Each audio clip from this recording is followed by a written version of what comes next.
It has been a difficult couple of months for United fans. The Red Devils endured a pre-season without their regular crop of first-team players, and Mourinho adopted a no-filter policy so strong it leaked through to his appearance. One particularly bad press conference snap of Mourinho did the rounds on Twitter. But that can be forgiven. As important as pre-season is, the results don't really matter. If United go on to win their first 3 Premier League games, not one fan would care that they lost 4-1 to Liverpool in Michigan. Jose Mourinho's summer transfer window hasn't gone to plan. Image, Robbie J. Barrett, AMA, Getty Images. Instead, pre-season is about bringing players up to full fitness and practicing tactics. Despite all the negative headlines, the official word was that everything was fine behind the scenes. From what we're getting from the inside, it has been nothing but positive. New signing Lee Grant told Sky Sports. He's come in even after the Liverpool game and spoken very highly of what we have given as a team and as a unit. The messages we are getting from the manager are positive ones, and that is important for us going forward. His attitude and demeanor around the place is great, and that is helpful for us, especially when we are undermanned, and we are working our hardest. Doesn't sound like the Mourinho you've seen of late, does it? So why does he keep moaning? Mourinho's negative comments are not shots at his players or because he's simply a miserable man. Instead, they are cries for help, directed at the board. Lee Grant insisted mood inside the camp at United was fine. Image, Man Utd via Getty Images. It has becoming increasingly likely that Mourinho saw the final days of the transfer window unfolding as they have, and he was desperate to change the outcome. The Red Devils started the window strongly, snapping up promising fullback Diogo Dalot and Brazil international Fred.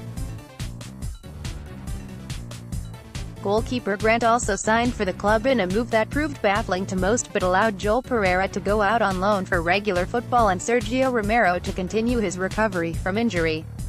And then it all went quiet. Pre-season slowly ticked by and United seemed no closer to signing anyone.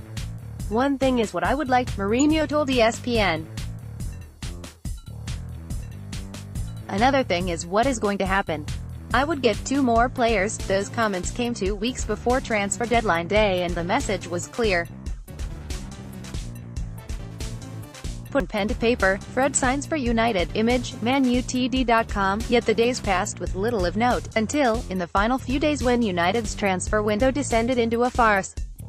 It was clear that Mourinho had placed a defender at the top of his wish list, despite United boasting the second-best defense in the league last season, having only conceded 1 more goal than champions Manchester City. Harry Maguire and Toby Alderweireld were targeted, the latter the #1 choice. Yerry Mina also emerged as a target, only for United to balk at his price tag. Did fans really want those players? Alderweireld, perhaps, but the chance to sign those players soon came and went. Jerome Boateng, 29, and Diego Godin, 32, both emerged as 11th-hour targets. However, both players turned down a move, the idea of which would have been ludicrous 10 years ago. Diogo Dalot is more a signing for the future. Image, Manchester United, but the bitterest pill for United fans to swallow, and the embarrassment that came with it, was the desperation in the final hours of the window.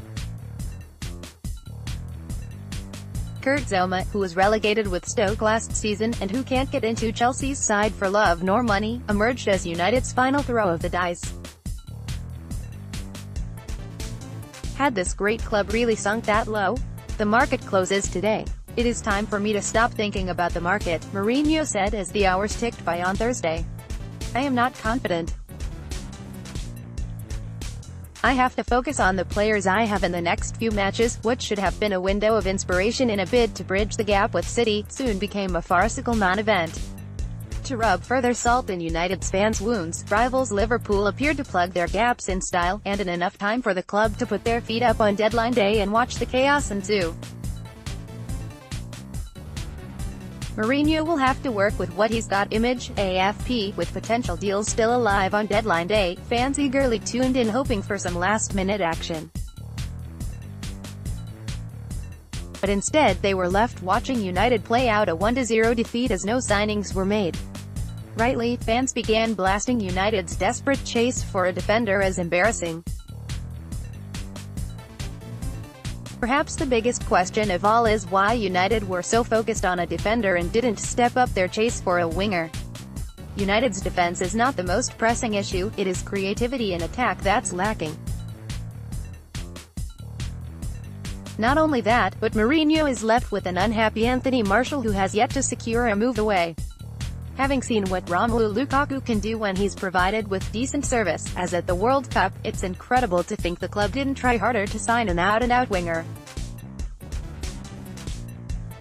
What ensued was a desperate car crash of a chase for a defender, leaving United and Mourinho with egg on their faces. The wilderness between 5th and 7th,